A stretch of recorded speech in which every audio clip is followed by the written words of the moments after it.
аз мразя миналите ергени, бе, човек. Аз не ги харесвам в грам. Грам. Това са хора, които се подиграват първо с зрителите, второ с момичетата. Попадал ли ти е Виктор сега? Той ви обсъждаш цял сезон. Този ли папагал, бе? Този ли папагал? Попадал ми естествено. Но не исках да му давам поле изява. Добре, няма. Не, сега ще му кажа на този папагал, между другото. За мен той е абсолютен папагал. Този човек в едно стори реши да критикува мен и Виктор, защото не сме били джентълмени и не сме се държали кавалерски с момичетата, когато рисуваха картините и сме се подигравали, а те всъщност много са искали да нарисуват нещо хубаво, но не са могли и ние сме се подигравали на това нещо и нямало нищо джентълменско и кавалерско в това. Абе, пич, ти излезе и в ефир каза на Евгений, другия ерген, че за разлика от него в твоя сезон поне не е имало слонове, визирайки Пам.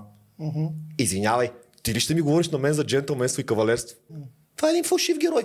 Обикновен фалшив герой. Който седи и си качва сторита от вкъщи в Инстаграм и критикува. Кой критикуваш? Критикува мен, че съм избрал Даниел и критикува Даниел. А ти кой избра, бе, пич?